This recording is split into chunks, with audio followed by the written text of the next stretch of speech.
శాసనమండలి ఉప ఎన్నిక కౌంటింగ్లో షిఫ్టుల వారీగా విధులు నిర్వహించాలని జిల్లా కలెక్టర్ హరిచందన అన్నారు. మొదటి రౌండ్ నుండి చివరి రౌండ్ వరకు సహనంతో అప్రమత్తంగా పనిచేయాలని చెప్పారు. గంట ముందే కౌంటింగ్ సిబ్బంది రిపోర్టు చేయాలని ఆదేశించారు. సిబ్బంది సెల్ ఫోన్లకు అనుమతి లేదని, బయటి నుండి ఎటువంటి వస్తువును తీసుకురావద్దని స్పష్టం చేశారు. సోమవారం నల్గొండ జిల్లా కలెక్టరేట్లోని ఉదయాదిత్య భవన్లో వరంగల్, ఖమ్మం, నల్గొండ శాసనమండలి ఉప ఎన్నిక లెక్కింపు ప్రక్రియపై కౌంటింగ్ సూపర్వైజర్లు, కౌంటింగ్ అసిస్టెంట్లకు శిక్షణ కార్యక్రమం జరిగింది.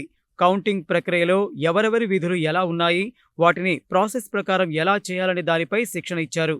ప్రాథమిక కౌంటింగ్ మొదలు నుండి ఎలిమినేషన్ ప్రక్రియ ద్వారా ఫలితం వెలువడేంత వరకు చేయాల్సినవి, చేయకూడనివి పనులకు సంబంధించి శిక్షణలో సవివరంగా తెలియజేశారు.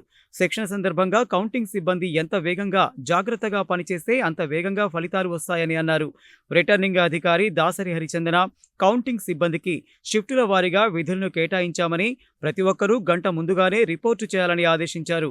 కౌంటింగ్ విధుల్లో పాల్గొనడానికి వచ్చేవారు సెల్ ఫోన్లు తీసుకురావద్దని, బయటి నుండి ఎటువంటి వస్తువులు తీసుకురావద్దని, ఎటువంటి డ్రింక్స్ కూడా తీసుకురావద్దని తెలిపారు.